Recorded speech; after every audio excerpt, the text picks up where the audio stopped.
Organization of Emerging African States released a statement that unlawful bargain by Finland to sell its EU citizen to Nigeria. Here reads the statement. Oeas raised concern about detention of activists in EU and how the Finland government or the Finnish government plan to sell its citizen to Nigeria and Cameroon as well. This report is released by Washington DC of OEAS, that is Organization of Emerging African States. Biafra and Ambazonia are chartered members of the Organization of Emerging African States, OEAS, an international government or governmental organization that promotes self-determination and the end of colonial area boundaries in Africa. Today, the OEAS has released the attached declaration raising concern about the continued detention in Finland and Norway of EU citizen Ayaba Lucas Cho and Ekpa Simon Njoku, Norway and Finland based on representation from the serial human rights abusers, Nigeria and Cameroon, have accused Ekpa and co of war crime, terrorism and crime against humanity. Norway and Finland should be mindful that the accusers themselves are responsible for the situation in their respective country, which resulted only after decades of their ongoing oppression of the Biafran and Ambazonian people. For more information, you can contact Ebenezer Derek Mbongo Nkwanga Jr., Secretary General OEAS, and you can also check info@oes.info to send a mail. This report was released 23rd of January 2025. It was also added that Simon Ekpa, a Finnish citizen, was detained along with 4 others in Finland on November 18, 2024 on investigation of multiple charges, inciting terrorism and promoting violence, spreading terrorist propaganda on social media, and publicly inciting crimes with terrorist intent. Ekpa is Prime Minister of the United States of Biafra, a self-declared sovereign state and successor to the Republic of Biafra. While the 4 others detainees have been released pending investigation, Ekpa is still without his freedom. In 2024, Ekpa and Cho expanded upon the 2021 diplomatic agreement between Biafra and Ambazonia to include cooperation for mutual self-defense against human rights abusers or abuses. This alliance set off began to shockwave across West Africa. Nigerian and Cameroon officials began calling for the arrest and extradition of Ekpa and co. In August 2024, at the meeting of the Nordic countries, ministers with the Nigerian government and ECOWAS in Abuja, an agreement for increased investment and political cooperation was reached, the price of which was apparently the arrest of Co and Ekpa. Elina Valtonen, Minister of Foreign Affairs of Finland, was quoted in the Nigerian press on August 14, 2024, as promising Ekpa would be soon arrested. Press on August 14, they accepted that they will arrest Ekpa for Nigeria. General Christopher Musa, Nigerian Armed Force Chief of Staff, has announced the neutralization of Ekpa is one of his top priorities. And in the aspect of the Cameroon and Ambazonia leader, we also have detention of Ekpa Simon Njoku and Ayaba Cho Lucas, which is the leader of the Ambazonia. We received the information that Biafra and Ambazonia are founding members of the Organization of Emerging African States, OEAS, and front-line states in the struggle for self-determination and freedom from colonial border in Africa. Both countries are currently locked in a long-term battle for their tens of thousands to have their freedom against the government of Nigeria and Cameroon, which tens of thousands have been killed and hundreds of thousands displaced. Biafra was independent, I beg your pardon, 1967 to 1970, until it was overrun by the Nigerian Armed Force, and Ambazonia as Southern Cameroon, a former UN trusteeship, was a self-governing autonomous state until 1972, which it was occupied by Cameroon as a country, or Cameroon Republic. Biafra and Ambazonia shared a common border and common struggle. Both peoples have been subject to ongoing genocide, political subjugation, and military occupation. On September 24, 2024, Cho, a German citizen, was detained and remanded to prison in Norway. Cho is a co-founder of Southern Cameroon, youth leader or Youth League, and leader of the Ambazonia Defense Forces. The allegations against Cho are related to incitement to crime against humanity. Cho remained detained while the allegations are being investigated. Cho potential faces 30 years imprisonment at Norway. This is so bad. The OEAS therefore declares, based on the report that they have received, there is the appearance of an unlawful bargain by Norway and Finland to sell EU citizen Ekpa and co. to Nigeria and Cameroon in exchange for economy and political favors. The continued detention by Finland and Norway of Ekpa and co. is based on information provided by the government of Nigeria and Cameroon. There is concern that Nigeria and Cameroon are in reality manipulating the Nordic states in order to obtain access to data and electronic seized from detainees. There is the very real threat that this data could be used by Nigeria and Cameroon to summarily arrest, detain, or execute individuals in their respective countries. The detainee conditions of imprisonment are another cause for concern.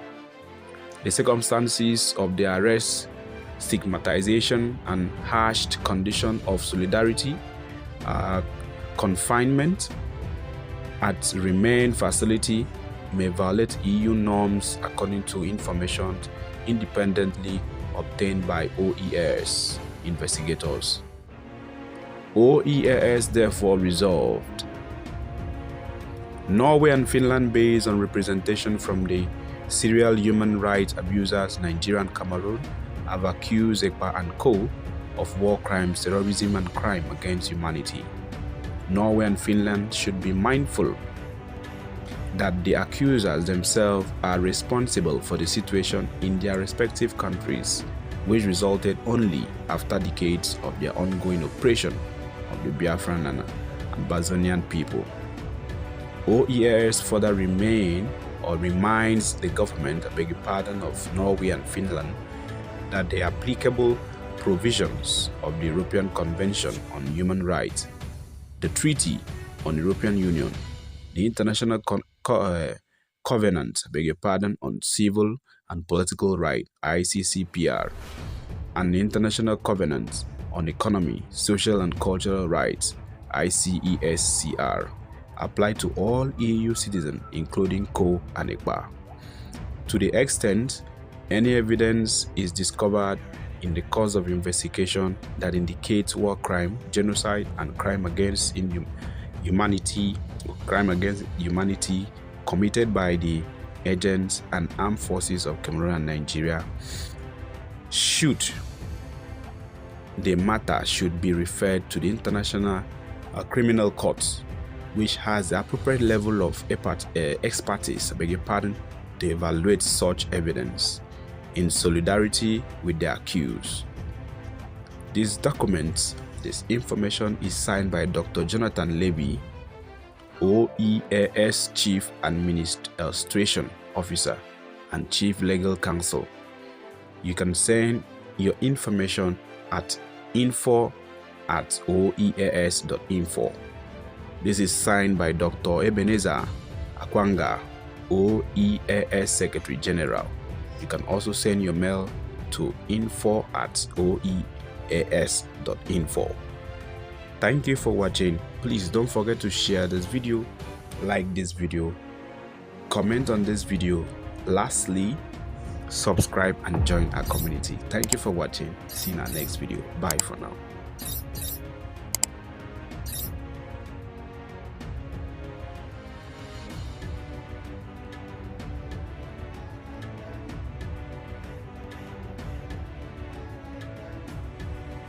Yeah, good morning, Mr. Christian. Simon Ekpa get people that are lobbying for Biafra, and it is a plus. The way Simon Ekpa is going international, and it seems he's making this agitation a serious international issue by employing international lobbyists to make sure that Biafra is recognized at the world stage. Let's get a reaction. Now, thank you for that wonderful question. The anchor of this great platform. First and foremost, I want to say, Simon Ekpa has come out to say, or has outlined countless times, that he said that the Nigerian government cannot win Biafra with a barrel of gun for the second time. Now when he said that, see, Nigerian government cannot win Biafra with a barrel of gun, it means that nobody needs to die for them to exit Nigeria. Now, Ojoku fought Biafra in a different dimension. Now, nnamdikanu did it via his own dimension. So Ekpa is taking it globally. And now, we've seen world body recognize Biafra. We've seen the UN and then some other global body have come out to endorse the Biafra struggle. So kudos to him, it is a plus. Some persons have come out to say that Simon Ekpa should be discredited, the likes of Oeas and that of the Southeastern governors. But my question is that you said Simon Ekpa should not be taken serious. Then who should be taken serious? The government who is not willing to protect our people? Is it the people who have refused to speak up when the Igbo man has been marginalized in the country? Is it the same governors who have become a tools in the hands of their Fulani master? So for you to even have a character like Simon Ekpa and nnamdikanu to have come out to say enough is enough, that we are tired of this contraption called one Nigerians. It shows that these people have this mindset that, see, they can no longer be the slave. So for him to have even gone as far as to hire lobbyists that will speak on behalf of Biafra in the world in the UN summit, to me it's a plus, and that alone, the voice of Biafrans will be heard globally, and the voice of an Igbo man is also being heard globally. Now let me take it back the line. When Southern Sudan and South Sudan wanted parted ways, nobody killed each other. Nobody go through the route of violence. It was done amicably. So Simon Ekpa is doing it amicably for him to convince world leaders that this thing is possible, and why the government of the day, the present government of Nigeria, are not seeing it that way. Thank you. You can also should the government, should the Nigerian government be worried about this? Why would they be worried? The same people have sent assassins to kill Simon Ekpa. Now only he has escaped. So see, one thing about it is that the government of the day, they are panicking. There's panic. You know what it is now? For a particular tribe, for a major tribe to exit your country, you know how an Igbo man is. You know the investment of an Igbo man is in the country. Now imagine in Nigeria without an Igbo man. Let's just imagine that. I mean, dominance. That means the Hausa man would now dominate virtually every government percentage in Nigeria. So now the reason why the Igbo man is still believe that's in Nigeria is because the Igbo man is still in the contraption called Nigeria. And eventually, if the Igbo man leaves, my brother, the Yoruba man will know the true meaning of Nigeria, and then we now know who owns Nigeria. Just like what Unlawful has said. He said they are not scared of the Igbos parting, exiting Nigerians. That was what he said. He said they are not scared. Indirectly, that means the other tribe would not have sense of belonging in the country. And we know it. We know it. I know it too. An African man now has the spirit of dominance. You cannot dominate him. If a Fulani man has the spirit of dominance, for you to dominate him, it will take ages. In any population, you cannot dominate them. So one thing is that Ojukwu have foreseen this whole thing. That was why he championed this Biafra struggle. And now, gradually, it is now becoming a reality in this contraction called Nigeria. Now, there are some Igbo men are even tired of the system called Nigeria, just because they feel their brother is still in president. My brother, I can bet you, come 2027, the Yorubas will be championing the Republic more than the Igbo man. I can bet you that. That I am very certain of. Yes, we will championing because it is certain when their president, when their brother is being kicked away from the presidency, already there is a plot, and which he himself cannot escape. The president himself knows that there is a plot, and then the big shots in the north are forming alliance. You know it. RFI, a powerful influence in the north, is not in the league. Sorry, is not in good terms with the president. And now nobody can take that factor. What RFI did, or see that made President Tinubu emerge as the president via his own influence. And then we have also the likes of Angulai, which is the chairman of the Northern Order Forum. He said, post that election, that the Northern Order Forum supported Tinubu, but from 2027, Tinubu will not get their support. So what does that mean? Now so now if the average left person is not giving the vote, now where will they get the vote? It should come by 2027. The same thing the Yorubas have tagged the Igbos for. Now they will be the master mind of it, because I can bet you by 2027 Yoruba will stop. And that's the slogan that will continue to trend, is that we are tired of the country, we want to follow the suit of the Igbo man and exit the country. And then the Igbo man now will not take them, tag them for being unserious, because now that the Igbo man is championing for the exit, we are saying the Igbo man is not serious. There are claims that the Igbo man is not serious, but I can bet you, when the system will also catch up with you, then you will know why the Igbo man has been championing to exit. Thank you for always coming.